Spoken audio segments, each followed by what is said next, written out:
Buenas tardes, bienvenidas, bienvenidos a la sede Ciutat d'Alacant de la Universidad de Alicante. Gracias por acompañarnos en este anochecer con Raúl Zurita, doctor honoris causa por la Universidad de Alicante, Premio Reina Sofía de Poesía Iberoamericana, Premio Nacional de Literatura de Chile, Premio Iberoamericano de Poesía Pablo Neruda y muchas cosas más. No es que Raúl Zurita tenga todos los premios, es que todos los premios tienen a Raúl Zurita, que es distinto. Tenía que haber presidido este acto la rectora de la Universidad de Alicante, doña Amparo Navarro, pero no ha podido, muy a su pesar, como amante de literatura que sabéis que es. El comienzo del curso académico es complejo, a veces incluso convulso, y la agenda de la rectora no entra en razón. Así que ha depositado en el decano de la Facultad de Letras, José María Ferri, aquí delante, y en mí este honor. Lo que pasa es que José María es un gentleman y me ha permitido a mí sentarme y cerrar un círculo que abrí cuando conocí a Raúl Zurita hace muchos años como directora de esta sede universitaria, cuando ante una copita de líquido fundamental, como lo llama José Carlos, hablamos de la poesía rumana y de nuestro añorado amigo Omar Lara. Me emociona Raúl, José Carlos, Eva, Elisa, María, estar aquí. Me parece un regalo que Raúl esté de nuevo con nosotros. Doy las gracias en nombre de la rectora por esta invitación, a quienes han sido artífices de este mágico y realista encuentro, y por supuesto al CEMAP, su directora Beatriz Aracil, y a la sede y a su director Jorge Olcina con sus respectivos equipos. A continuación le voy a dar la palabra a José Carlos Rovira, profesor emérito de esta casa, por nombrar su condición más reciente, y para no remontarme a todo su palmarés de logros literarios y humanísticos. En lo que me concierne, José Carlos Rovira está ligado a todo lo bueno que me ha pasado en los últimos 25 años. José Carlos.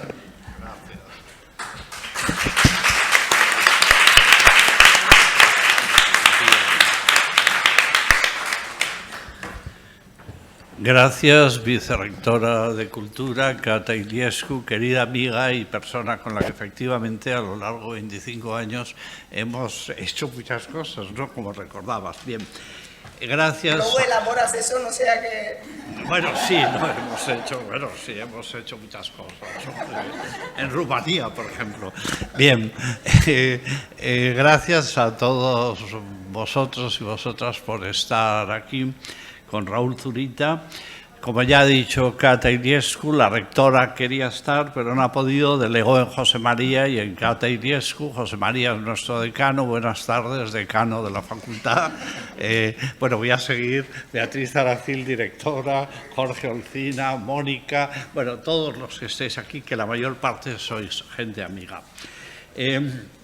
Yo lo primero es decirle a Raúl gracias otra vez, porque hace un año Raúl estuvo aquí en esa misma sala, Rafael Altamira, asistimos al acto de presentación de dos antologías suyas. Una antología era por el Premio Reina Sofía, la realizó Paqui Noguerol de la Universidad de Salamanca, luego saldrá también, a propósito de Elisa Muniza, que también está aquí, era por el Premio Reina Sofía, y había otra antología que hicimos Eva Valero y yo en la Universidad de Talca por el Premio José Donoso de 2018, que también obtuvo Raúl Zurita. Ya ha dicho Cata Iliescu que los premios tienen a Raúl en estos momentos como referente. Ojalá pronto haya alguna sorpresa más. Yo creo que lo más importante, se ha recordado también que Raúl fue doctor honoris causa de esta casa, de esta universidad, en el año 2015. Tuvimos un congreso y yo creo que no era un punto de llegada, porque para Raúl no hay puntos de llegada, porque todos los puntos de su vida han sido puntos de partida. Yo creo que se sumaba a ese doctorado a muchos reconocimientos y al mismo tiempo se suma a una escritura y actividad que ha seguido siendo imparable. Es decir, podríamos evocar a Raúl Zurita al poco tiempo en India, en Kochi, haciendo una performance que es esta imagen, Paulina Huente es la autora, creo, que está en Kochi haciendo una performance que es inundar una fábrica con un poema que es un poema dedicado a aquel niño que apareció en una playa. En fin, es un poema sobre la tragedia de la migración en el Mediterráneo. No recuerdo ahora el primer verso, pero Raúl seguro que se acuerda. El mar del dolor.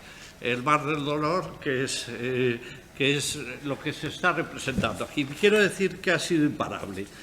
Hoy ese camino imparable que tiene tanta actividad lleva a que presentemos 3 libros dedicados a Raúl Zurita. El primer libro es, en diálogo con Eva Valero, va a ser sobre esa construcción autobiográfica que se llama Sobre la noche, el cielo y el final del mar. No voy a hablar de ella porque va a hablar luego Raúl y Eva Valero, pero voy a decir simplemente que si tuviera que calificar ese libro que está en venta y fuera, no es un libro que pueda calificar de interesante, lo califico directamente de estremecedor. El libro lo leí con estremecimientos por historias que tienen que ver con la dictadura vivida, pero historias que llegan hasta el presente, hasta el año 2019. Hay fragmentos que recuerdan en Sueños y en Dolor lo vivido por Raúl Zurita. El segundo libro es el amplio estudio de Elisa Muniza sobre Raúl Zurita y Dante Alighieri, Diálogo entre la selva oscura y las estrellas. Va a ser comentado luego y yo participo en ese comentario y por lo tanto ahora no voy a decir nada más, que es uno de los libros más importantes y de los trabajos más importantes que se han escrito sobre el poeta. Y hablo de centenares de trabajos y creo que este es un estudio de referencia, como luego veremos, sobre algo no nuevo, pero planteado de una manera radicalmente nueva.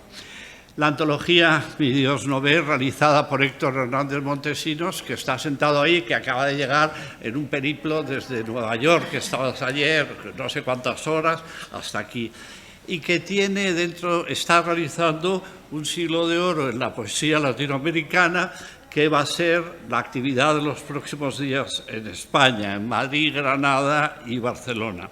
Va a presentarlo María Fuentes, de la editorial Vaso Roto, pero va a hablar también en ese momento Héctor, por supuesto, que es el autor de la antología.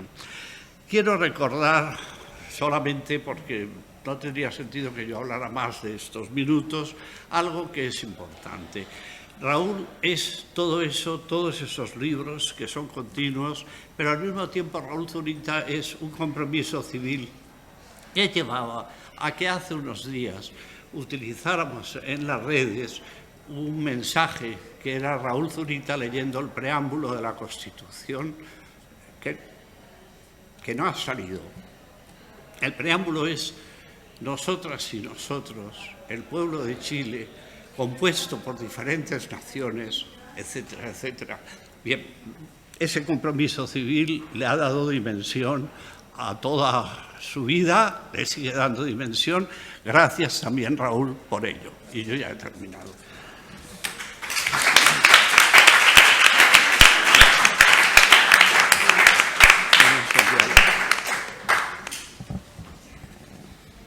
Bueno, pues ese diálogo tan esperado entre la catedrática de literatura Eva Valero y el poeta Raúl Zurita acerca de su obra Sobre la noche, el cielo y al final el mar.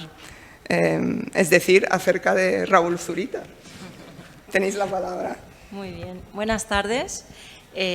Bueno, como se ha dicho aquí, es un auténtico lujo y más que un lujo es una verdadera emoción tener aquí en la Universidad de Alicante nuevamente al gran poeta chileno Raúl Zurita, nuestro querido Raúl, estar con Paulina, tener aquí a Héctor, en fin. Me parece que es una reunión tan especial y tan bella que se haya logrado componer esta mesa, que quiero agradecer a todos los que la han hecho posible y a Raúl, que siempre nos venga a visitar y a tener este privilegio.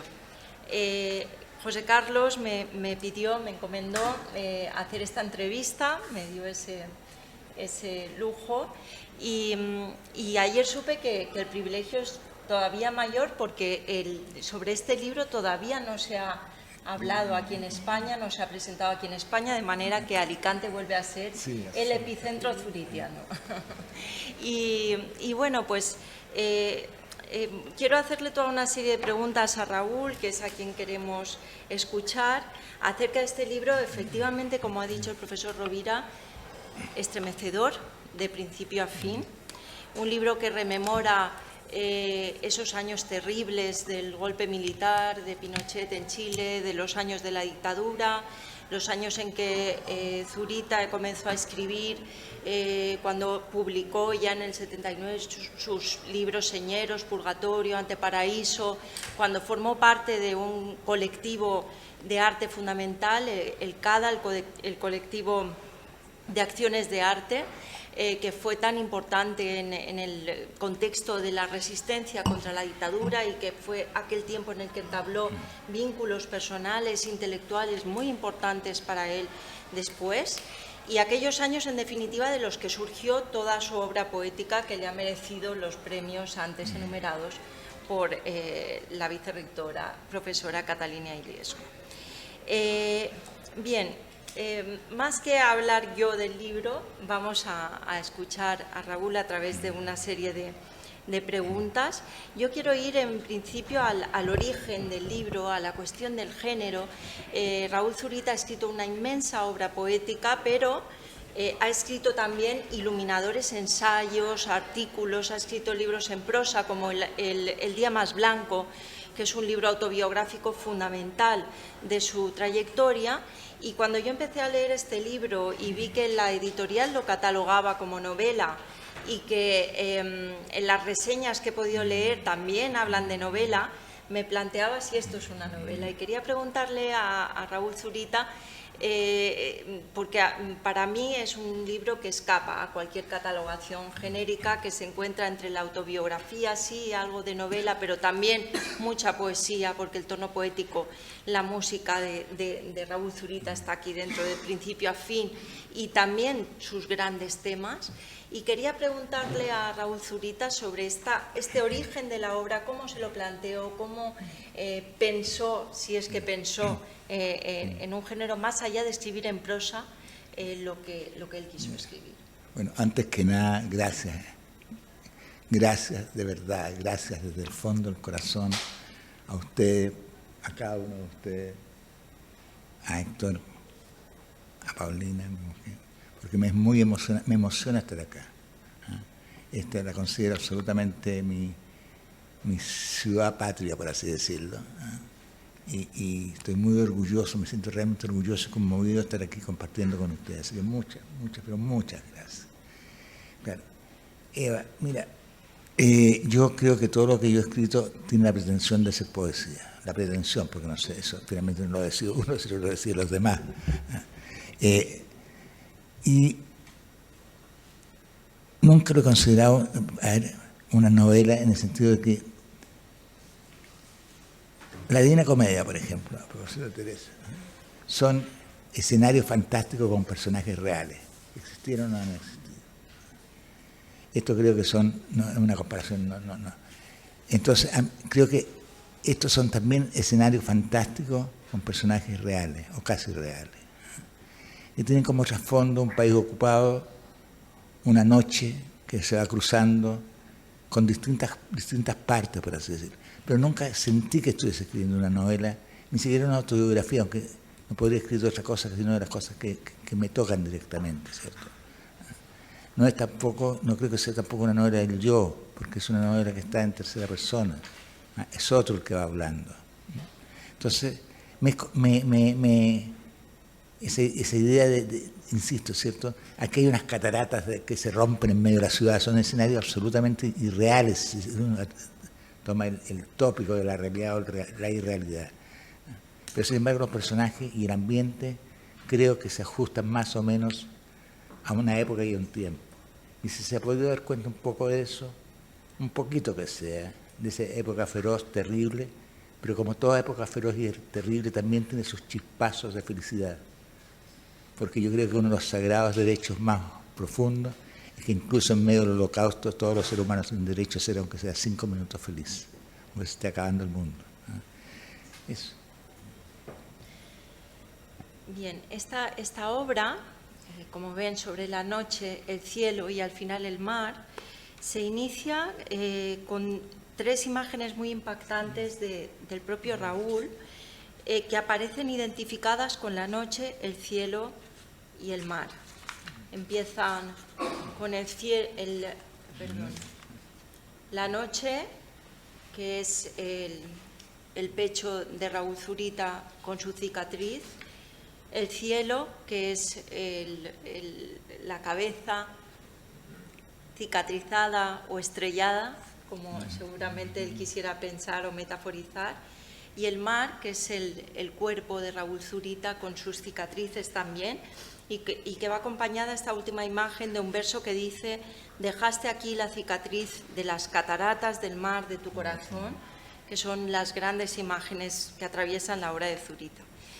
Esta identificación inicial del ser Zurita con elementos del cosmos a mí me retrotrae un poco, de alguna manera, a ese título del poemario Zurita, ese título del libro Zurita que está aquí, que es de 2011, que Raúl Zurita siempre ha explicado que lejos de cualquier egolatría, ese título lo que trata de comunicar, transmitir, es que para llegar a lo humano colectivo hay que partir de la profundización en el propio ser, en lo más profundo del ser personal, que no tanto individual como también escribió César Vallejo a raíz de esa reflexión sobre lo individual y lo personal, ¿no?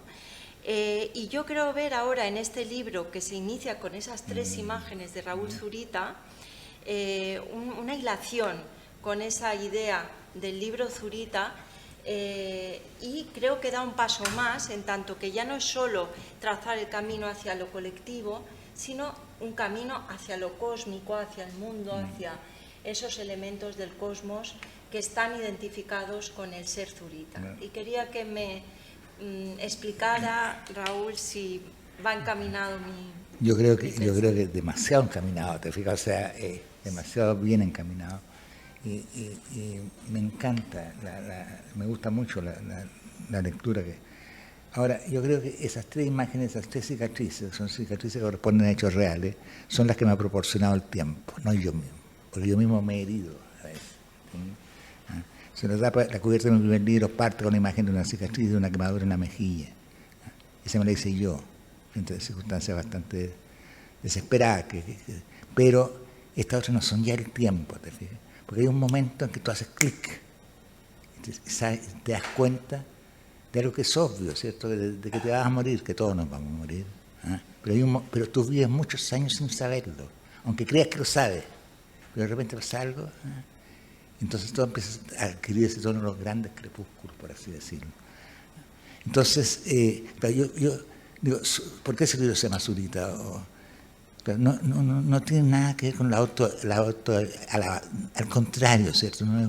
Sino que es partir del dato elemental de tu propia existencia, de cómo empiezas a respirar, qué van diciendo esas respiraciones, que sentir el propio latido del corazón, y esa sensación de que claro, nada hay más fuerte, ¿cierto?, que en situaciones difíciles o desesperadas sentir el latido de tu propio corazón, porque es muy fácil terminar con el sufrimiento, ¿cierto? Y la vieja problemática del suicidio, ¿no? Entonces es fácil, se podría terminar, ¿cierto? Pero el corazón late, pam, pam, pam, en esa soledad infinita cada vez más fuerte. ¿Y qué está diciendo ese latido? Sí, sí, sí, sí. Es el latido que dice sí a la existencia entera, ¿te fijas? Entonces, tú sientes, entonces yo tenía que partir de eso, ¿no? De esos latidos de un ser que tiene la posibilidad, por un lado, de que todo se termine, concreta, y por su lado decirle sí a la existencia con todo su... Y entonces ahí escuchas efectivamente los latidos de tu corazón. Yo quisiera que lo que yo de verdad, muy pequeñamente, muy mínimamente he hecho, se viera también desde eso, desde ese latido básico. Y, perdón un segundo. Claro. Entonces están esas tres fotos que a propósito lo recogió Héctor Hernández en un libro maravilloso, María, de Vaso Roto. La primera es la noche. Dejaste aquí las cicatrices de tu corazón. El cielo. Dejaste aquí las cicatrices del despedazado cielo de tu corazón. Finalmente el mar. Dejaste aquí las cicatrices de las cataratas del mar de tu corazón. Entonces, como tres pórticos. Gracias. Creo que es un poco eso. Entonces, como digo, volviendo, no tengo un punto de partida de esto va a ser una novela, esto va a ser un ensayo, esto va a ser un poema, porque no lo sabría hacer tampoco. Sino se va haciendo. Pero no trato de no olvidarme ese latido del corazón, que a mí me importa. Por ahí, no sé. Por ahí va. Sí. Bueno. Gracias, Raúl. Bueno, en esta obra reiteras con matices nuevos una idea de largo recorrido en tu obra, y es la existencia de un espacio para corregir, como el mundo, la vida, que hay que corregir, ¿no? En este sentido, quiero recordar estas palabras del texto, el segundo texto de este libro, titulado ¿Qué es el paraíso?, que dice lo siguiente: el cielo ha sido siempre el lugar que hemos ido llenando con las carencias de la vida. Como tantos, despojado, en el año 75 inicié mi trabajo entendido como una práctica para el paraíso, no para el cielo vacío. Y más adelante, en el mismo texto, expresaste cuál fue el objetivo de aquella práctica que en aquel momento de algún modo vislumbraste. Dijiste corregir el cielo para finalmente dejar en él una marca, porque ese será el paraíso, el cielo, la marca, que vuelven a este libro, a esta obra en la que reiteras: hay un lugar donde la mente y la vida son espacios a corregir. Y ese lugar que antes ahora era el cielo, aquí es tu mente. Entonces, yo me pregunto si esto puede interpretarse como que tu mente y, por tanto, tu escritura son ese espacio desde el cual es posible corregir. Fíjate que hay una frase de Antonin Artaud, francés, que dice en un momento, mi obra es mi mente. Entonces uno dice, bueno, él dijo, mi obra es mi mente. No, pero está diciendo, mi obra es mi mente, no lo que ustedes están leyendo, es mi mente. Lo que es indescifrable es eso. No creo que sea la paradoja del límite. Porque claro, corregir la experiencia, que significa corregir tu propio pasado, lo que es imposible, y a la vez lo hacemos permanentemente. Todos vamos corrigiendo nuestro pasado. Nuestros dolores, nuestras alegrías van pasando por los tamices del presente. Se va corrigiendo la experiencia. Entonces, creo que es un poco eso. Te fijas, mi obra es mi mente. O sea, es mi mente. No es que yo diga que sea mi mente. Es mi mente.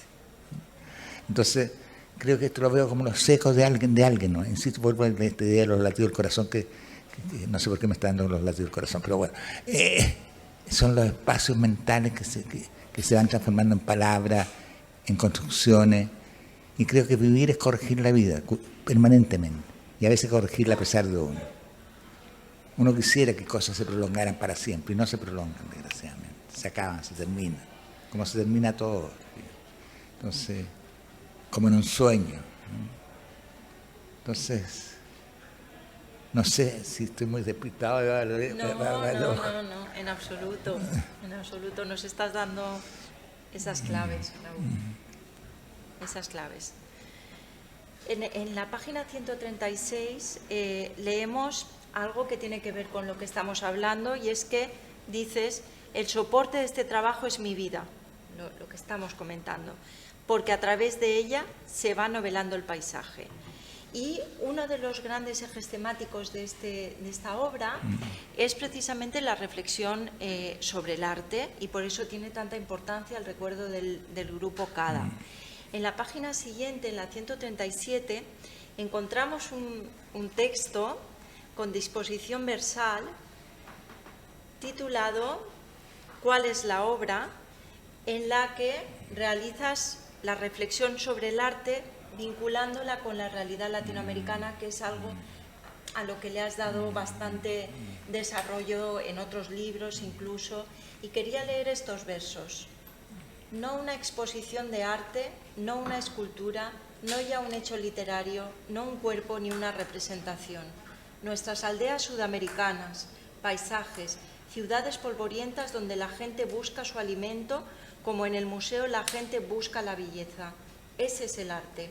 Él reprocesa el paisaje en la vida hasta hacer del paisaje el documento expuesto de nuestras propias ideas.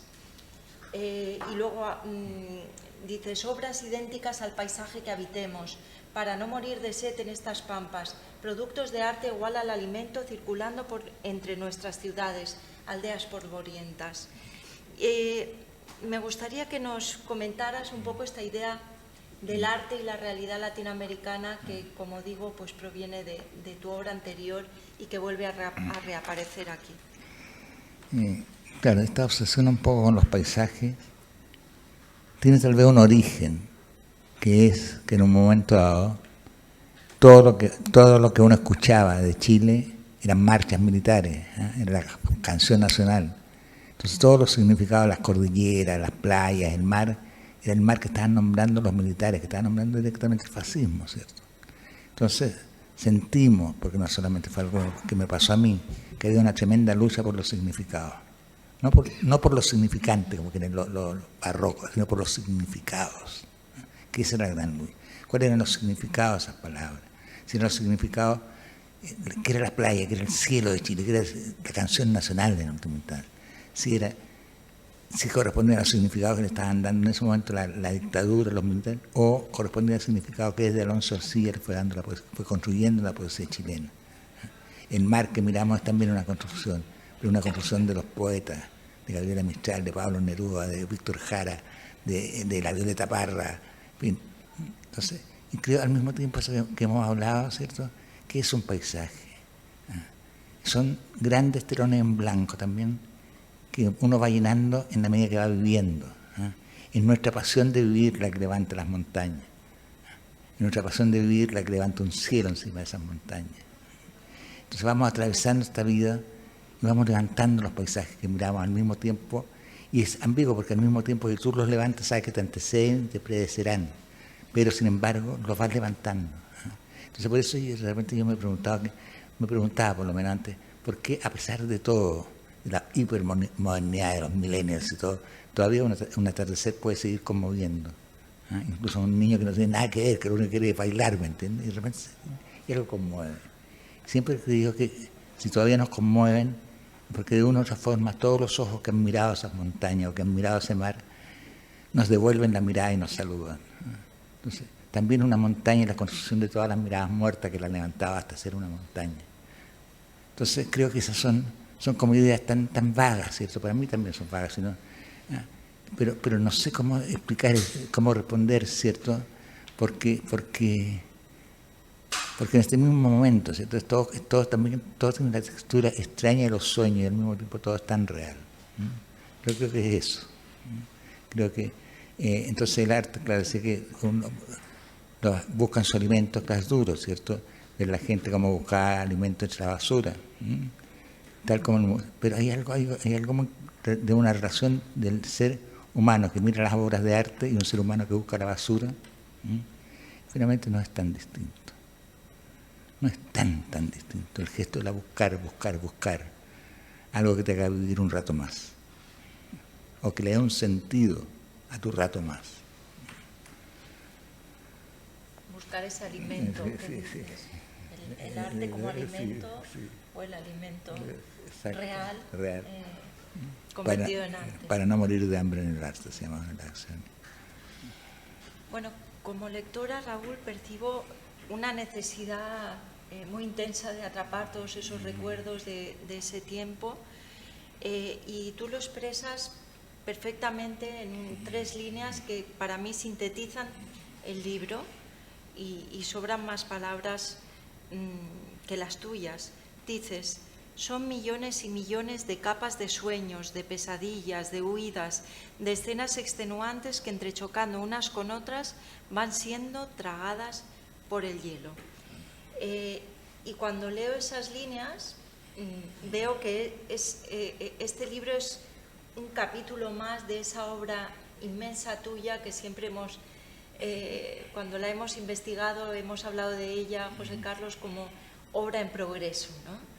Y yo quería preguntarte cómo te planteas tú este libro, la significación de este libro, en medio o como culminación, aunque vengan más libros después, en estos momentos de esa obra en progreso. Yo la vería como una parte de Zurita. La vería como un capítulo que escrito después, que estaría allí, incorporado en ese libro. Claro, es lo último en rigor que he escrito. Y tampoco creo que sea lo último que escriba. Pero todavía, mira, hay una frase de Baudelaire, creo que dice: lo único que le pido, si Dios existe, lo único que le pido es que me dé todavía un poquito más de tiempo para escribir un par de poemas hermosos, para no despreciarme a mí mismo. Déjame escribir un par de poemas para no despreciarme más de aquellos seres que yo mismo desprecio. Yo hasta la esperanza de todavía escribir algo, todavía agregarle algo a esta rueda que es infinita, a esta apuesta que es infinita y que es finalmente cerrada. Son capas que se van derrumbando, y la única certeza es el amor, creo, lo único que cuenta, lo único importante, y la persona con que tú estás y la persona con que estás. Bueno, hay otra cuestión, y ya voy terminando, que me ha parecido interesantísima en esta obra, y es que, bueno, en la obra de Raúl Zurita, sobre todo la naturaleza, tiene una presencia apabullante, como todos sabemos, pero hay algunos poemas en los cuales de repente surgen las ciudades, ¿no? Y ahí hay un conjunto que es maravilloso, que se titula Las ciudades de agua, o las ciudades que aparecen en el conjunto de los moteros de la noche, o las ciudades que aparecen en Zurita y en otro libro que se titula Otras ficciones, bajo el rótulo Otras ciudades, que son ciudades arrasadas, devastadas, apocalípticas, ciudades arrasadas, borradas por elementos de la naturaleza o por grandes guerras. Hay un poema titulado Dresde que es estremecedor. Y lo que me llama muchísimo la atención en este libro, desde que empecé a leerlo, desde la primera página, es que en todos aquellos poemas en los que había ciudades, las ubicaciones concretas no suelen estar. Hay algún momento en el que aparece tu dirección personal, algún nombre de ciudad, Berlín, Dresde, Santiago de Chile, pero digamos que son poemas en los que se parte de un escenario real para construir esos grandes espacios imaginarios, abstracciones mentales, las cataratas al fondo, las montañas en el cielo de esas ciudades, en fin, esa superposición siempre de naturaleza y ciudad. Y sin embargo, en este libro, que también tiene esas grandes escenas imaginarias, hay una cantidad de nombres de calles, de esquinas, de edificios, de todo tipo de señales de la ciudad de Santiago de Chile, que están a lo largo de todo el libro. Y yo tenía especial interés en preguntarte ¿por qué ese cambio? ¿Cuál es la intencionalidad? La intención era que efectivamente esas calles son reales, existen, esos recorridos existen. Y si uno exigiera, en teoría, si siguiera exactamente la descripción aquí, podría reconstruir ese recorrido, como fue, las calles por las que se pasó. Porque eran estos cruces en la ciudad después del toque de queda. Y después el toque de queda, en la época de la dictadura, era el toque de queda, o sea, era algo bastante arriesgado. Y a mí me tocó 2 veces hacerlo, cruzar la noche de un lugar a otro en pleno toque de queda. Entonces por eso iba anotando las calles, porque de pronto estaba totalmente perdido. Y de repente, hasta que finalmente me parecía algo conocido. Entonces creo que es eso. Y quise también, tal vez intencionadamente, ¿cierto? Ser también un poeta de la ciudad, qué diablo, te fijas, o sea, también poner calles, porque las conozco, porque las he recorrido, son las calles que he atravesado, que he cruzado. Entonces, quería que aparecieran, en concreto, con sus nombres reales. Pero también es tan ilusorio, porque en un momento dado recuerdo que desaparecen esas calles y quedan los volcanes. Son escenas así. Y bueno, eso. Sí, las calles se funden, sí. pero es una manera, ¿no?, de dejar el testimonio también y desde él desarrollar todo ese mundo imaginario, pero desde él, desde esas calles reales de esos años. Y ya para terminar, hay un momento del libro, bueno, hay 2, pero hay un momento del libro en el que aparecen las líneas tachadas, varias páginas, ¿no? Que yo creo que es una forma de llevar a su máxima expresión el silencio en la escritura, la capacidad de hacer que el lector imagine o sienta qué es lo que hay ahí, ¿no? Y lo que hay ahí, por lo que leemos en las primeras líneas, es el sentimiento ante la muerte del padre, que se nos dice aquí, nunca se podrá leer ese sentimiento. Y yo quería terminar preguntándote si esta representación visual es una forma de transmitir el sentimiento o la idea más bien de lo inefable en la literatura, lo que no se puede. Yo creo que sí, creo que sí. Aquello que no hay caso, que no, que tú te acercas, pero nunca, sabes que todo ser humano tiene cosas que nunca va a poder decir, que nunca, porque si la llega a decir, se acaba todo, pero que no llegaremos nunca a decir, tal vez porque nos avergüenza, nos alegra mucho, pero no importa. Lo que se llegará es ese límite del dolor, ¿cierto?, en que ya no puedes decir más, o sea, y por eso tiene algunas palabras que indican más o menos, ¿no? Pero el hecho de que esas líneas son negras, y si hay un relato debajo o no sé, tal vez lo haya, pero no importa, son negras, están tachadas. Bueno, muchas gracias, Raúl, por hablarnos sobre este último libro, que esperemos que sea el paso para un siguiente libro. Y el profesor Rovira quiere que terminemos esta parte del acto leyendo un texto que ha elegido él, que es Cielo abajo, del libro Zurita.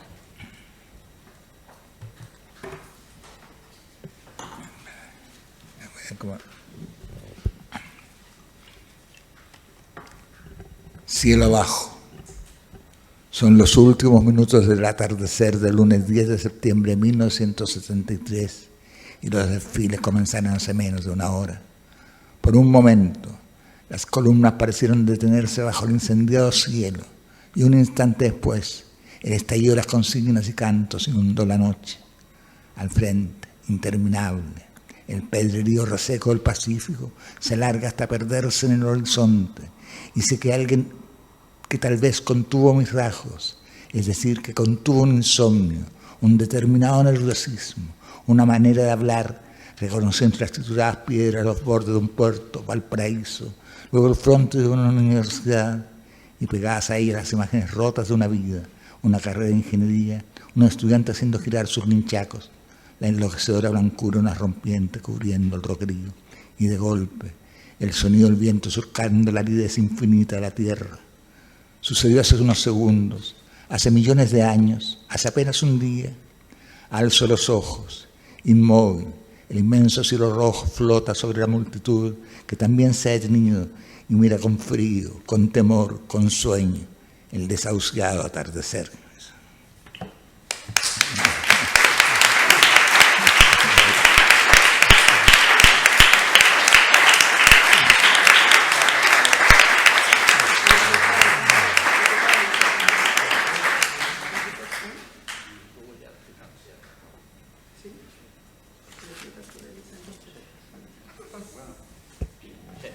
acerco directamente al micro.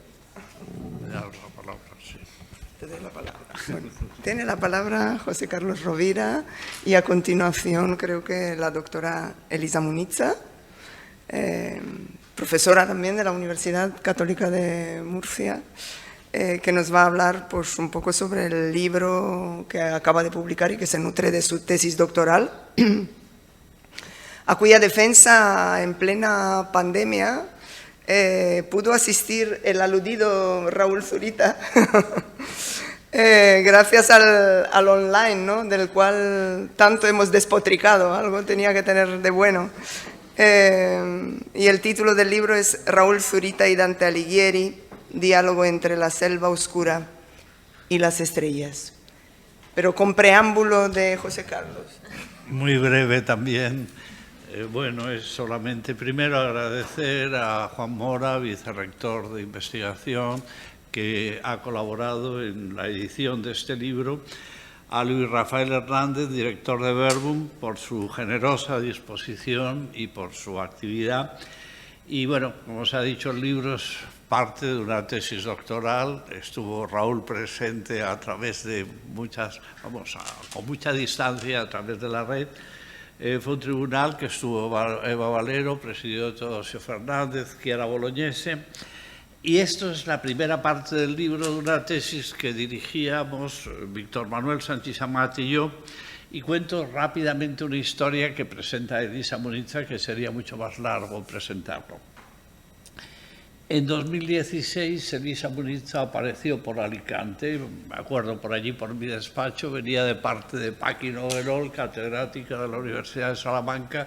La habían mandado aquí, pues yo creo que no tanto por los estudios que se estaban realizando, que se habían editado sobre Raúl Zurita, el Congreso Internacional, sino porque se sabía de la amistad de Raúl Zurita con esta tierra por muchas razones.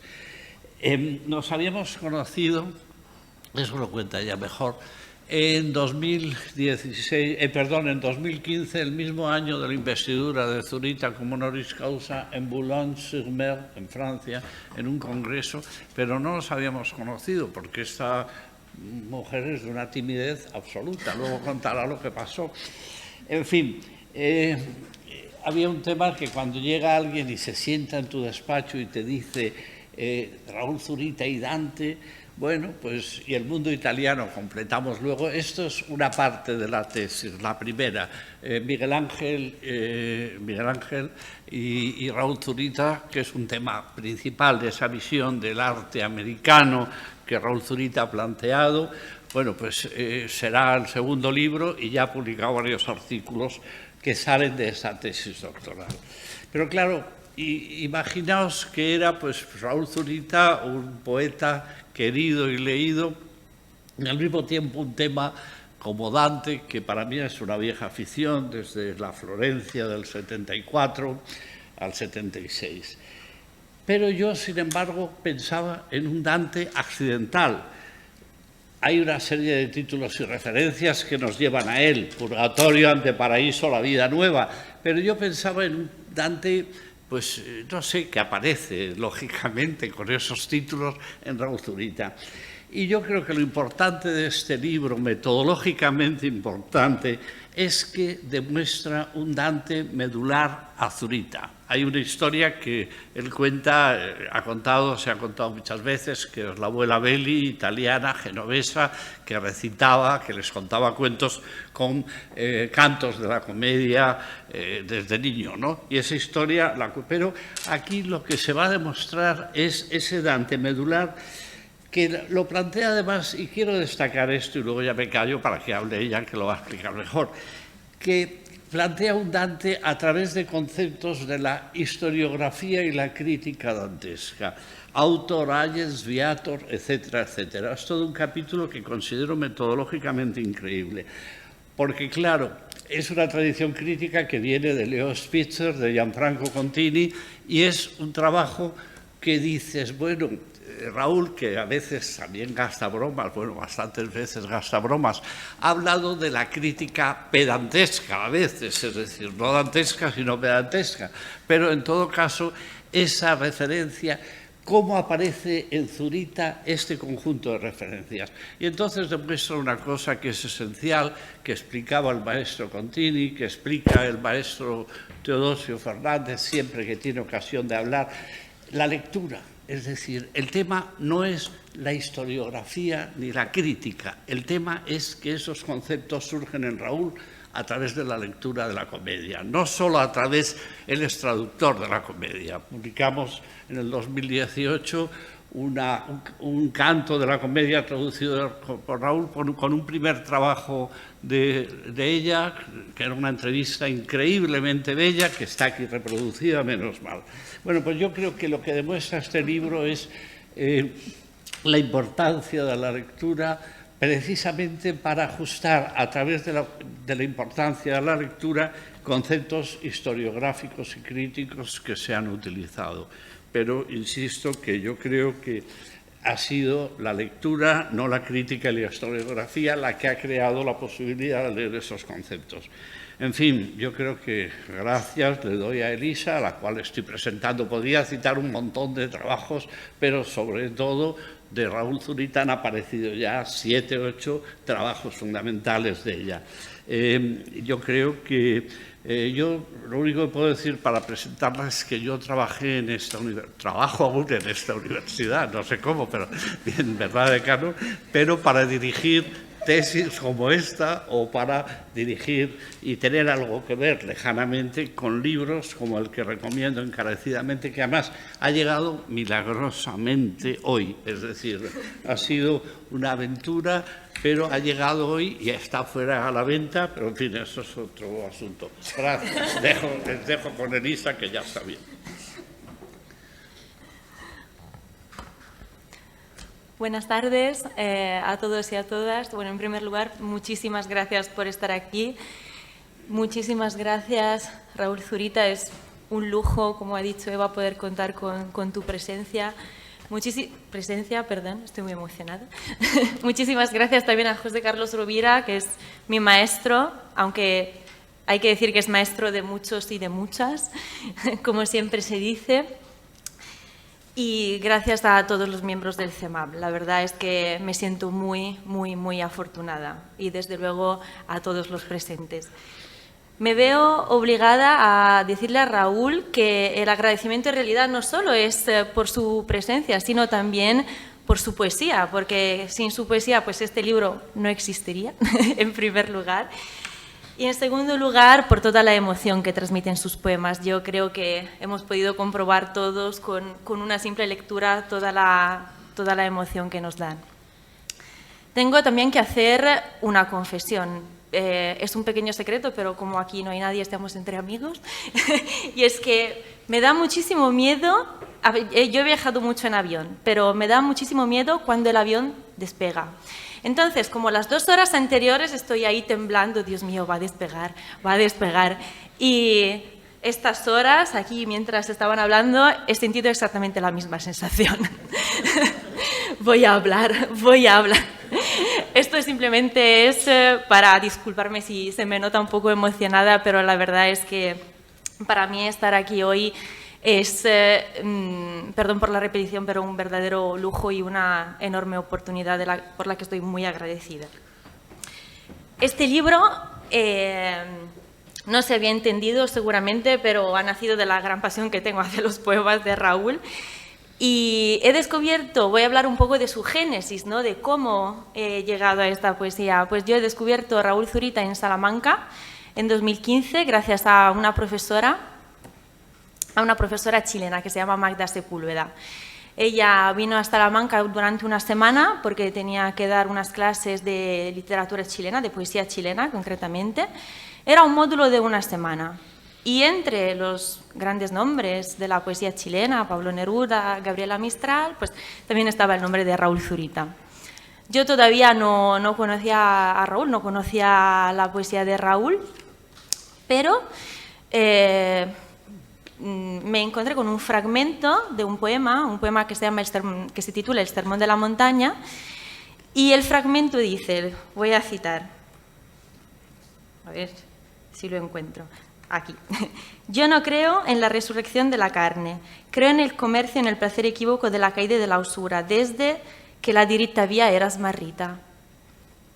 Claro, en este momento, una italiana en España que lee un poeta chileno, que la diritta via era smarrita, me sorprendió muchísimo y llamó muchísimo mi atención, porque claro, en Italia pues nos criamos a Pan y Dante Alighieri, y claro, no solo se trata de encontrar una cita de Dante, sino en su lengua original, en italiano, en el medio de un poema que está escrito en castellano. Entonces, por esta razón, me acuerdo perfectamente, además en ese momento pensé, mi tesis doctoral tiene que ser sobre este poeta. Tengo que hacer la tesis doctoral sobre Raúl Zurita, tengo que investigar más. Y ahí pues empezó un poco esta aventura. Ha sido un camino de investigación bastante largo, han sido 4 años más los que han hecho falta para perfeccionar un poco este libro. Es un camino, tengo que decirlo y siempre lo voy a reconocer, en el que me han ayudado mucho. Me han ayudado mucho. A pesar de todo, porque, y ahora voy con el episodio al que se refería José Carlos, me acuerdo cuando por primera vez durante este famoso congreso en Boulogne-sur-Mer, en el norte de Francia, encontré a Raúl Zurita por primera vez, pues yo solo había leído algunos poemas, estaba muy emocionada, como si tuviera que encontrar mi rockstar preferida. Entonces me acuerdo que salí de mi hotel, el entorno típico del norte de Francia, nubes oscuras, muchísima lluvia, y pues yo no había conocido a Raúl Zurita, simplemente había visto fotos, eso sí. Entonces salgo de mi hotel con mis pequeños libros, directa a la universidad, y veo a Raúl Zurita y Paulina desde lejos. Y pienso, ahora voy a hablar con él. Entonces me acuerdo que me acerqué y dije, buenos días. Y él, claro, me dijo, buenos días. Y yo en ese momento pensé, Dios mío, me he atrevido a hablar con Raúl Zurita. Entonces me di la vuelta y escapé, literalmente. Y ahí pensé, Dios mío, mi carrera de investigadora se ha acabado. Ha acabado antes de empezar. Que me he escapado de Raúl Zurita. Pero en realidad no. Este fue el principio de una aventura maravillosa. Ahí, efectivamente, también conocí al profesor Rovira y en octubre de 2015, y ya en 2016 pues empezó definitivamente mi doctorado aquí en Alicante. Resulta bastante fácil asociar el nombre de Raúl Zurita al de Dante Alighieri, más que nada por los títulos de los libros, ¿no? Purgatorio, Anteparaíso, La vida nueva, y sí que es verdad que hay muchas citas que se encuentran, por ejemplo, en Purgatorio, también en el Sermón de la Montaña, ¿no? La diritta via era smarrita. Pero mi objetivo no ha sido solo buscar las citas dantescas, sino también los conceptos que han servido para construir una poética que es absolutamente innovadora y que pertenece profundamente a Raúl Zurita. Y es que tiene como objetivo un fuerte compromiso poético, lo que es realmente el compromiso de la poesía. Entonces, sí que hay elementos muy claros, como por ejemplo, Purgatorio, ya solo el título del libro, pero uno de los primeros versos es: me encuentro en la mitad de la vida, perdí el camino. Es evidentemente una referencia dantesca, pero sí que hay cosas que están un poquito más escondidas y que he querido estudiar. En la introducción empiezo con un estado de la cuestión que es un poco peculiar, porque claro, sí que es cierto que se ha estudiado Dante dentro de Raúl Zurita, pero como presencia, como comentaba José Carlos, o sea, se comenta su presencia. Por otro lado, también he querido estudiar y arrojar algo de luz sobre lo que Raúl Zurita dice de Dante Alighieri, porque claro, como he comentado antes, no se trata solo de citas, sino de conceptos que están profundamente ligados a su poesía y que están escondidos detrás de los versos. Entonces, no solo se trata, como he dicho antes, de citas en su lengua original. Ha sido imprescindible también empezar este trabajo, el primer capítulo en este caso, citando a Josefina Pessoa, la abuela de Raúl Zurita, que le recitaba la Divina Comedia. Me parece algo precioso, por cierto. Pero la importancia de Josefina Pessoa aquí es un poco diferente respecto a cómo hasta ahora se ha descrito, porque claro, Josefina Pessoa, Raúl lo comenta varias veces, sí, es verdad, le habla italiano, pero también habla en genovés, que es el dialecto de Génova, de Rapallo, que es de donde venía ella, que está cerca de Génova. Entonces, claro, yo ahí me he imaginado un crítico que se acerca al trabajo de Raúl y dice, vale, pero si le hablaba en genovés, entonces, ¿dónde está la lengua italiana? ¿Por qué estamos hablando de italiano y no de genovés? ¿Y cómo se asocia esto a la Divina Comedia? Ahí, en el primer capítulo, he intentado un poco resolver esta incógnita. Seguidamente fijo unos tópicos, que son los tópicos típicos que se asocian a la Divina Comedia. El infierno, la idea de salvación, por ejemplo, la figura de Beatrice. ¿Dónde está Beatrice? No voy a hacer spoiler. No, pero ahora, bromas aparte, sí que hay algunos elementos que se sedimentan en la obra zuritiana, pero otros que finalmente no se encuentran. Entonces también me parece un importante punto de partida para quien quiera estudiar la obra zuritiana y Dante Alighieri, porque este solo es el principio, o eso espero. Entonces, en el segundo capítulo sí que me dedico a estudiar uno de estos tópicos, que es el infierno. Concretamente, el tema del infierno, la importancia del infierno dentro de la lírica zuritiana. Normalmente, esto hay que decirlo, se asocia el infierno de Raúl Zurita al infierno dictatorial, desde luego, y no podemos negar esta conexión. Pero lo que he intentado demostrar es que no se trata solo de infierno dictatorial, porque, por ejemplo, en el Sermón de la Montaña, que es el poema que he citado antes, se habla de puertas del infierno, se cita el infierno directamente, y ese poema se ha publicado en el 71, o sea, 2 años antes del golpe de Estado. Entonces, el infierno es una presencia constante, o sea, la poesía de Raúl Zurita está estrictamente conectada al alma, podemos decir, de la Divina Comedia. También es verdad que usa el tópico del infierno para expresarse haciendo referencia a la dictadura, pero también tenemos que considerar que no solo se trata de esto. En Anteparaíso, por ejemplo, sí que es verdad que tenemos una presencia del infierno dictatorial un poco más importante, digamos, que tiene más peso, y estoy orgullosa cuando lo digo, sí que es verdad que hay partes relativas a la violencia, para describir la violencia, que pertenecen profundamente a la Divina Comedia. Por ejemplo, la figura del conde Ugolino. Y he dicho que estoy orgullosa porque es algo que yo antes nunca había leído, que había quizá un elemento que quizás había pasado desapercibido. Pero sí que hay un poema de Anteparaíso que se titula Las aldeas de Tiguanay, cuyo epígrafe dice: Padre, si es tanta tu hambre, ¿por qué no te alimentas de nosotros? Y hay un verso de la Divina Comedia que dice: Padre, assai ci fia mendoglia se tu mangi di noi. Básicamente, más o menos estamos hablando del mismo verso, del mismo concepto. Y aquí voy a hacer referencia a lo que has dicho antes, Raúl, el escenario fantástico con personajes reales.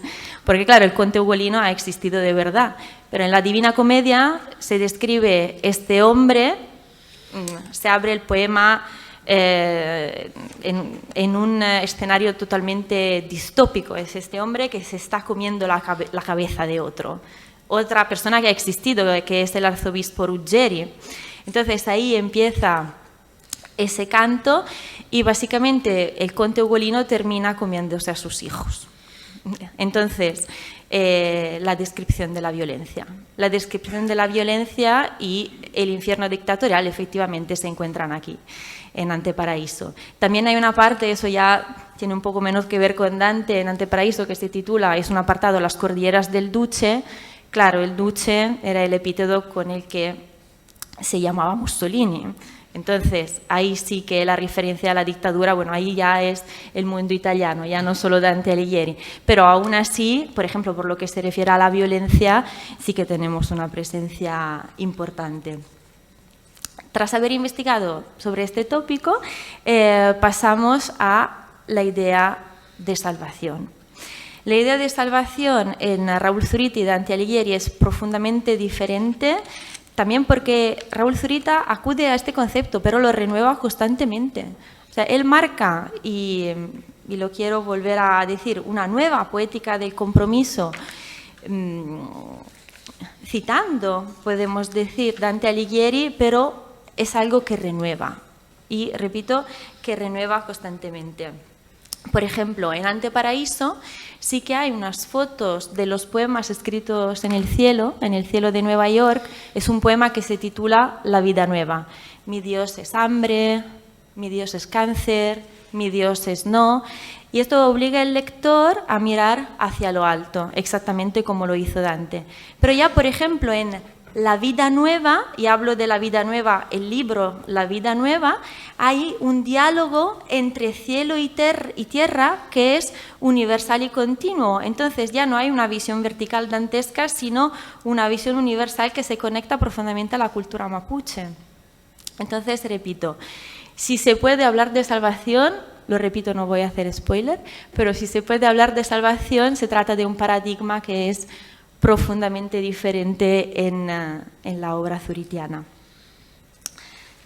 Ya pasamos a la parte que citaba antes José Carlos, que yo no sé si él se acuerda, pero al trabajar Raúl Zurita y Dante Alighieri, y al estudiar los dantistas como Spitzer y Contini, pensé, ¿se podría atribuir el rol que tiene Dante Alighieri también a Raúl Zurita? Entonces me acuerdo que llamé a José Carlos y él me dijo, bueno, vamos a investigar. Y un día me llamó otra razón de orgullo y me dijo, mira, me has convencido.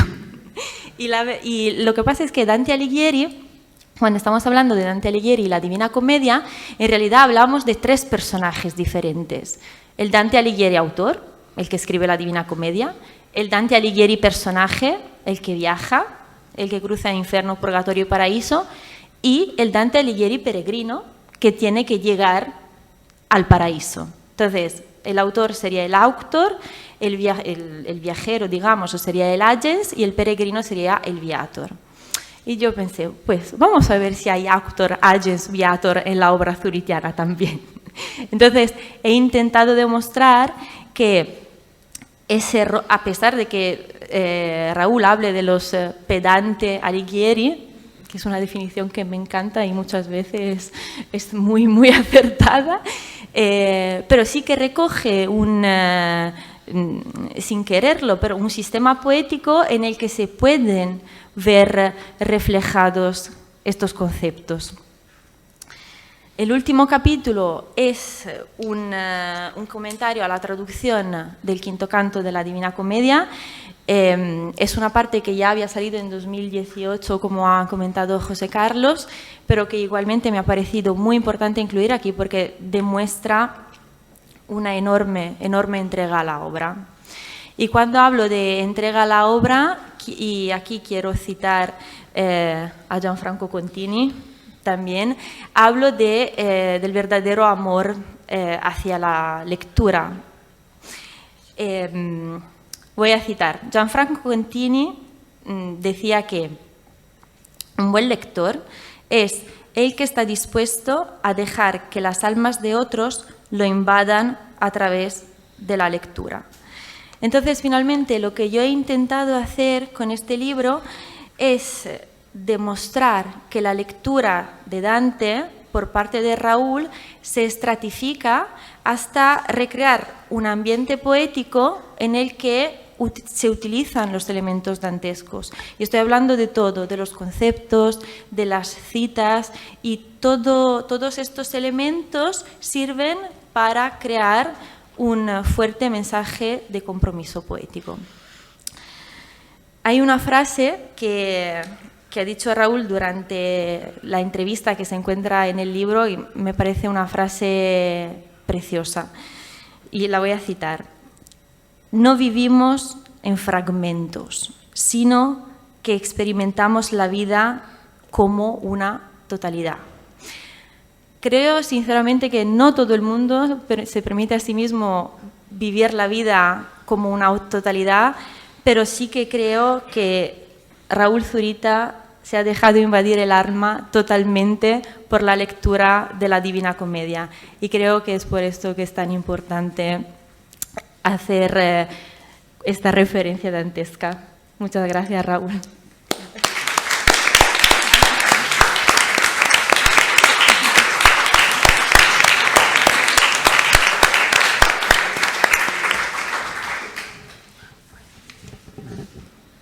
Me dice José Carlos que te ceda la palabra, Raúl, así que ante estas acusaciones se defiende Raúl. No, para mí es tremendamente emocionante que alguien se ocupe de esta manera de un trabajo.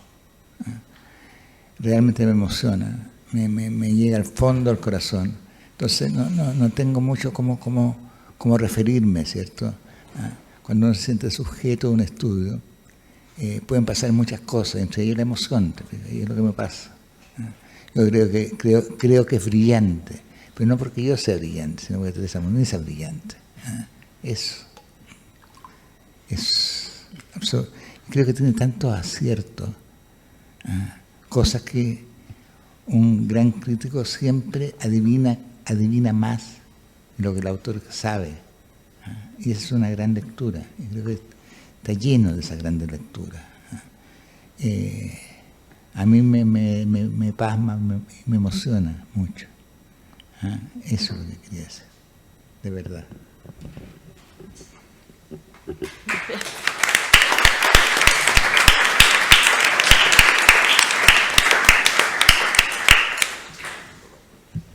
Muchas gracias, Raúl, muchas gracias, Elisa. Yo cuando escribí mi tesis empecé con mi autor en vida, pero la terminé y él, Marin Sorescu, no estaba ya. Entonces pienso que es una gran suerte, Elisa, que hayas tenido a Raúl a lo largo del camino y Raúl que haya podido leer ese resultado. Bien, cambiamos un poco, ¿no? Ya nos acercamos.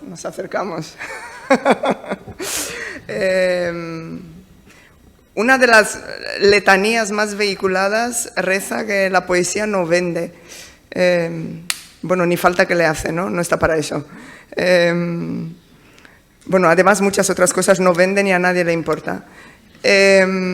Ahora, la poesía en forma de recital, la poesía como resistencia y posicionamiento social y político, como pilar del sistema educativo, como modo de preservar la identidad de una diáspora dubitativa sobre su simbología ancestral, me perdonaréis, pero a mí me parece extraordinariamente próspera. Y también se lo parece a Vaso Roto, que se centra mucho en qué y en cómo publica, y menos o nada en las campañas comerciales. Yo he publicado con ellos 2 antologías de poesía rumana y lo que importaba en todo momento era la calidad literaria y estética y la belleza y honestidad de las ediciones.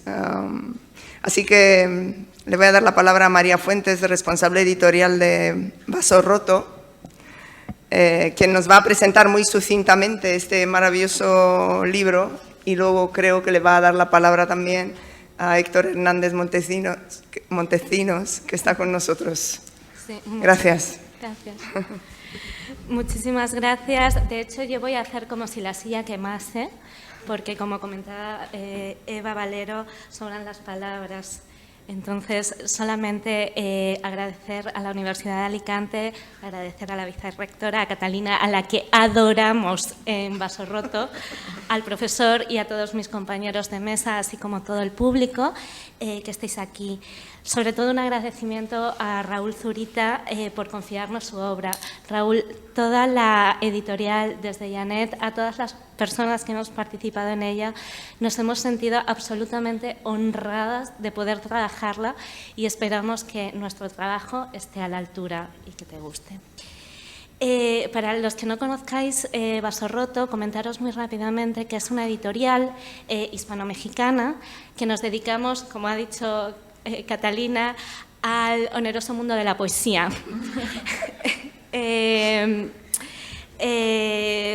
Buscamos, o sea, nuestra vocación es acercarle a los lectores la poesía contemporánea que es y será un clásico en el futuro. Un clásico porque los lectores nunca agotarán su lectura, sino que solamente o gracias podrán construir a partir de ella. En ese sentido, cuando hace unos, pues yo creo que ya más de un año, nos enteramos en la oficina de que Raúl nos iba a ceder una de sus obras, bueno, pues dimos saltos de alegría, ¿no? Pero lo que menos nos esperábamos es que esta obra viniese con un regalo completamente inesperado. Ese regalo se llama Héctor Hernández Montesinos. Héctor, muchísimas gracias. Yo estoy aquí sentada porque hasta hace 2 días no sabíamos si Héctor iba a poder venir y luego yo tenía mis dudas de si Héctor iba a estar lo suficientemente despierto, porque Está con jet lag. hace 7 horas creo que estaba en Nueva York. Con lo cual, pero bueno, me gustaría deciros que, bueno, pues Héctor es el editor real de este libro. Nosotros solamente le hemos puesto su carcasa, hemos intentado que sea lo más bella posible y me gustaría, muchas personas de aquí seremos de literatura, habremos estudiado filología y por supuesto nos habrán machacado con la hermosa teoría de que una obra literaria es construida tanto por la escritura del autor como por la lectura. En este caso, en Mi Dios no ve, tenemos la obra maravillosa de Raúl a través de los ojos de la lectura extraordinaria de uno de sus mejores lectores, Héctor Hernández Montesinos. Por lo tanto, como decía Eva Valero, en este libro sobran las palabras que no sean las de Raúl Zurita a través de los ojos de Héctor. Muchísimas gracias.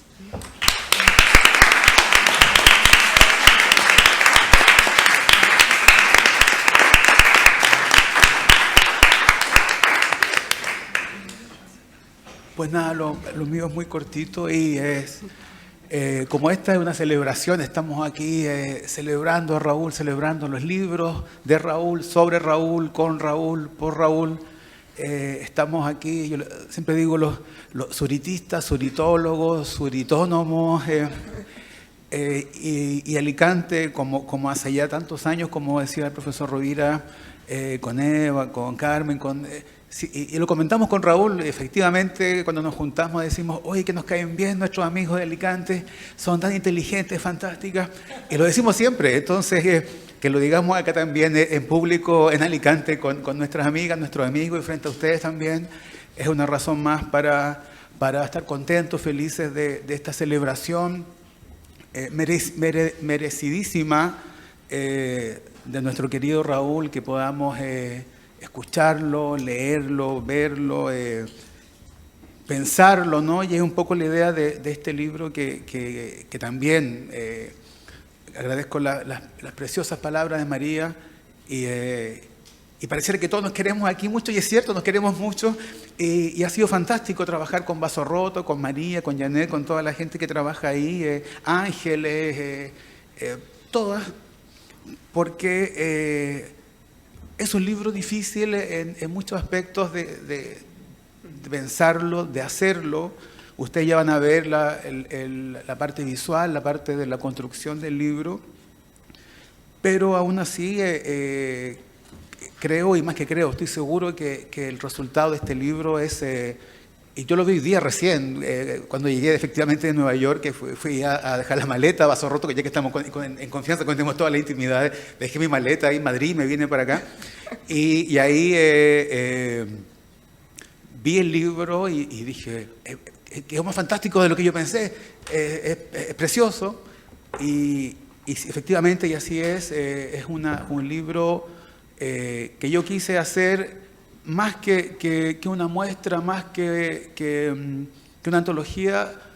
Siempre me interesó de Raúl este pensamiento literario, ¿no? Esta inteligencia literaria, un modo de leer la civilización, de leer el lenguaje, la poesía en su escala mayor, ¿no? Desde Grecia y desde la India y del mundo mapuche y el Popol Vuh hasta el siglo XXIII, XXIV y XXV que está leyendo Raúl. Entonces, esa mirada, ¿no? De la poesía a mí me conmueve, y creo que justamente en el momento en que estamos quizás a puertas de un fin de la civilización, o de una civilización, o de esta civilización, y ojalá a puertas de otra mejor, creo que estas miradas poéticas macro, estas miradas grandes de la civilización, que no es otra cosa que la historia del lenguaje, ¿no? La historia de las pasiones humanas, y que Raúl insiste, ¿no? Desde Grecia hasta lo que está pasando hoy en Palestina y en el mundo entero. Esa mirada en que la guerra de Troya, al mismo tiempo la guerra de Arauco, ¿no? de la conquista, que al mismo tiempo es la dictadura y al mismo tiempo es, no sé, Ucrania, etcétera. Esa mirada, por ejemplo, está presente en este libro, y yo quería que esté ahí, ¿no? Esa reflexión poética sobre la historia, sobre la ética, sobre el propio lenguaje. Me interesaba que eso pudiese apreciarse, ¿no? Y para eso en el libro hay poemas, pero también hay entrevistas, también hay ensayos, hay artículos de Raúl, todo de Raúl, la escritura, traducciones también, sus traducciones, material visual que ya se ha comentado, y un montón de materiales que me interesaba permitieran estas diferentes entradas, estas puertecitas a esta mirada de la civilización, a este universo, ¿no? Y creo que ese un poco fue, ¿no? lo que como quise como armar este libro, y bueno, y ustedes verán si yo lo hice bien. Raúl lo hizo fantástico, porque pues, la responsabilidad de los tomates son para mí, y toda la maravilla que está ahí es 100% de Raúl, y pues nada, no, ya estoy hablando mucho, que siempre hablo mucho, pero nada, feliz de estar acá celebrando, ¿no? A nuestro querido Raúl, con Paulina, cómo están nuestros amigos, profesor Rovira, Elisa con su libro también, a Eva María, a todos ustedes. Así que nada, feliz, contento de esta celebración en Alicante nuevamente con Raúl. Y pues nada, estoy muy feliz, creo que también todos estaban muy felices acá, y pues ya.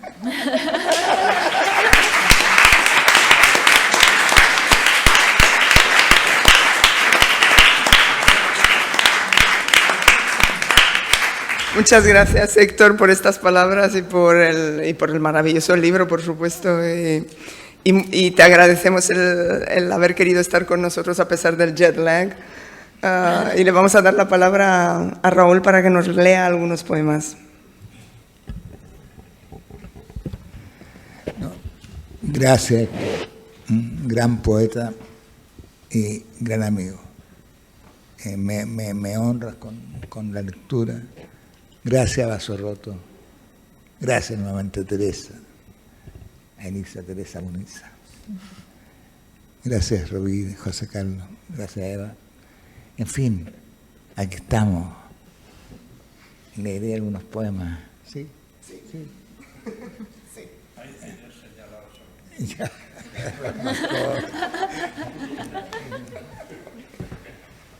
Te los han señalado, Raúl, la censura no cesa.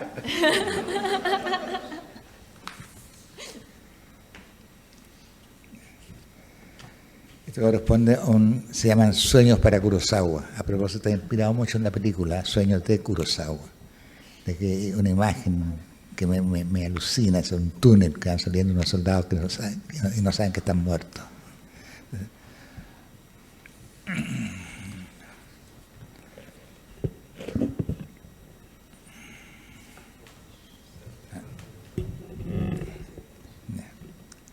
Sueño 131, a Kurosawa. Las lluvias de los días anteriores habían terminado de despejar el cielo y las montañas amanecieron completamente nevadas, recortándose contra el azul infinito.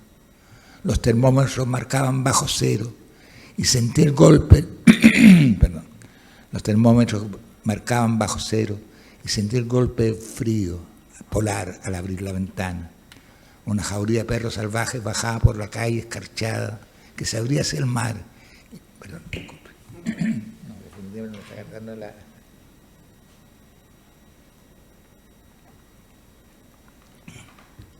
Gracias. Las lluvias de los días anteriores habían terminado de despejar el cielo y las montañas amanecieron completamente nevadas, recortándose contra el azul infinito. Los termómetros marcaban bajo cero y sentí el golpe del frío polar al abrir la ventana. Una jauría de perros salvajes bajaba por la calle escarchada que se abría hacia el mar y los seguí con la vista. Abrí el cuaderno y anoté un número y luego el sueño. Anoté que la calle se llamaba Almirante Algo y que me recordaba la calle donde vivía Bruno. Anoté que Bruno lo habían sacado de su casa a la madrugada y desde entonces no se había sabido más de él. Anoté que su novio y su madre lo habían buscado desesperadamente, que habían golpeado todas las puertas en vano y que en todas les negaron que hubiese sido detenido. La jauría de perros estaba ladrando por el medio de la calle y el vaho de sus alientos se abría nublando los colores de las casas del frente, las cortinas cerradas de los pequeños emporios y más allá las tiendas de objetos náuticos, los carteles de cine, las primeras grúas de los malecones. Atrás, las montañas emergían completamente blancas, despejándose la bruma del amanecer, y adelante la jauría aullaba detenida por el mar. Son frías las montañas, Bruno, es frío el mar.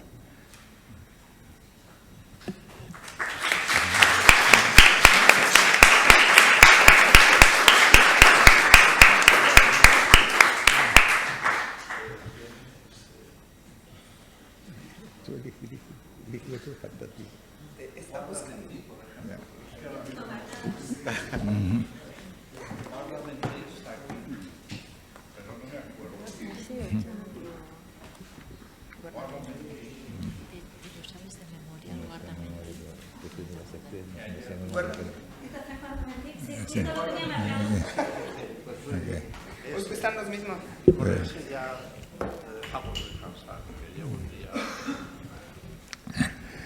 Guárdame en ti, entonces guárdame en ti, en los torrentes más secretos que tus ríos levantan, y cuando ya de nosotros solo quede algo como una orilla, tenme también en ti, guárdame en ti, como la interrogación de las aguas que se marchan, y luego, cuando las grandes aves se derrumben y las nubes nos indiquen que se nos fue la vida entre los dedos, tenme todavía en ti.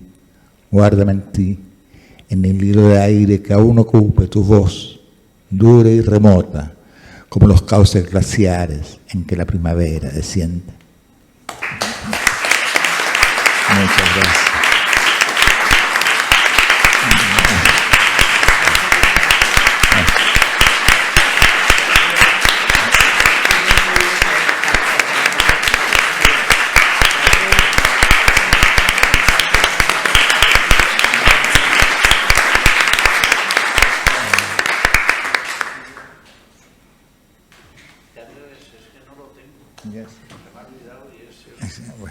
Ya, no sé. Ya. Canto su amor desaparecido. Ahora Zurita me largó, ya que de puro verso y desgarro te pudiste entrar aquí en nuestras pesadillas. Tú puedes decirme dónde está mi hijo. Se acaba el cante. La Divina Comedia, cuando el padre le pregunta, ¿y mi hijo dónde está? Entonces,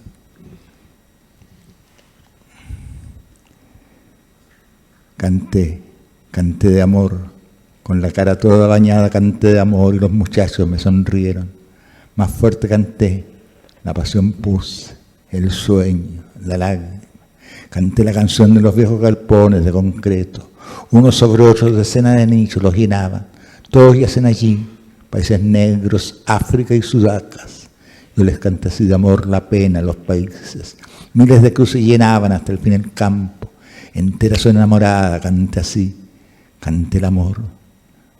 Hay amor. Quebrados caímos y en la caída lloré mirándote.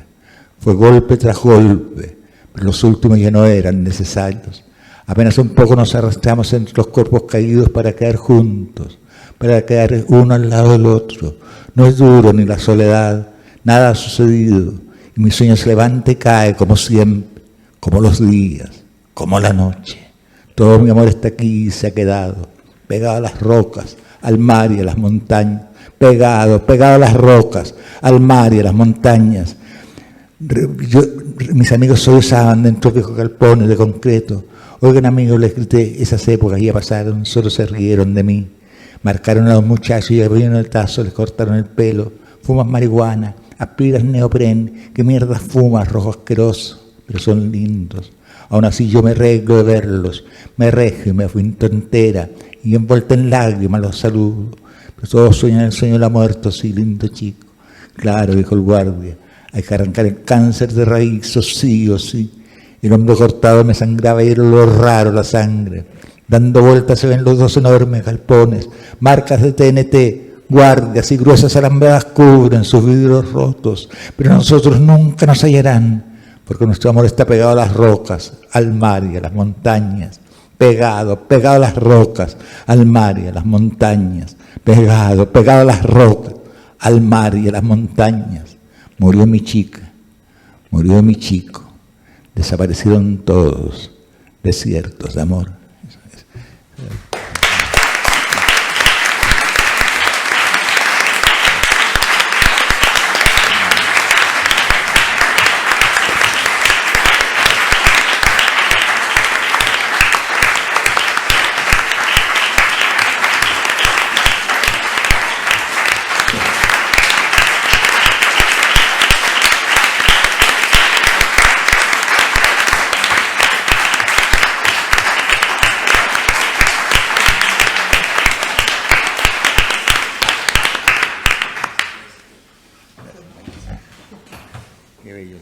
Bueno, sí, José Carlos no tiene ninguna idea traicionera como esta última,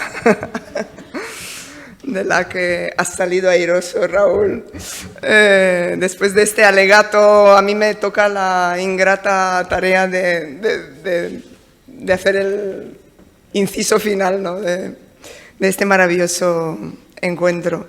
Dice Héctor Hernández Montecinos en el prefacio a este libro, bueno, zuritista, zuritólogo, exégeta, poeta, dice que la obra de Raúl es colosal desde donde se la mire.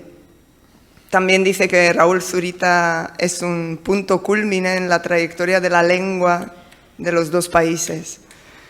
Cuando un poeta interfiere en la cristalización de una lengua, empieza a alcanzar dimensiones mitológicas. Las literaturas nacionales y las literaturas del mundo empiezan a disputárselo. ¿Y qué hace él? Él se viene a Alicante. Gracias, Raúl. Permitidme que acabe con la lectura de un post en Facebook. Ya sé que esto no es serio, pero tampoco lo era la Wikipedia y ahora está aceptada en las bibliografías. Un post que publiqué tras haber asistido a la defensa de la tesis de Elisa Munitza, y creo que resume lo de entonces y lo de ahora. Pone así, 5 de noviembre de 2020. Esta tarde, para algunos lluviosa, nos sonrió a los que asistimos a la defensa de la tesis de Elisa Munitza, titulada Raúl Zurita y el mundo italiano, la creación de una poética a través de Dante, Miguel Ángel y los creadores de la modernidad. Una tesis de literatura siempre es un regalo. Hoy más por la presencia del poeta aludido. Dante no vino, temió el virus. Miguel Ángel se entretuvo por el camino con algún mármol parlante. Entendimos que la intertextualidad era un término demasiado pobre para definir a Zurita. José Carlos Rovira, quien dirigió la tesis junto a Víctor Sanchís, nos contó, partiendo de sus propios avatares literarios y críticos durante su etapa italiana, que el Dante de Zurita es un Dante medular, lo ha vuelto a decir, no referencial. Desde Chile, la sonrisa de Raúl Zurita, la inflexión transoceánica, paró nuestras vidas frenéticas por un instante y escuchamos. Muchas gracias.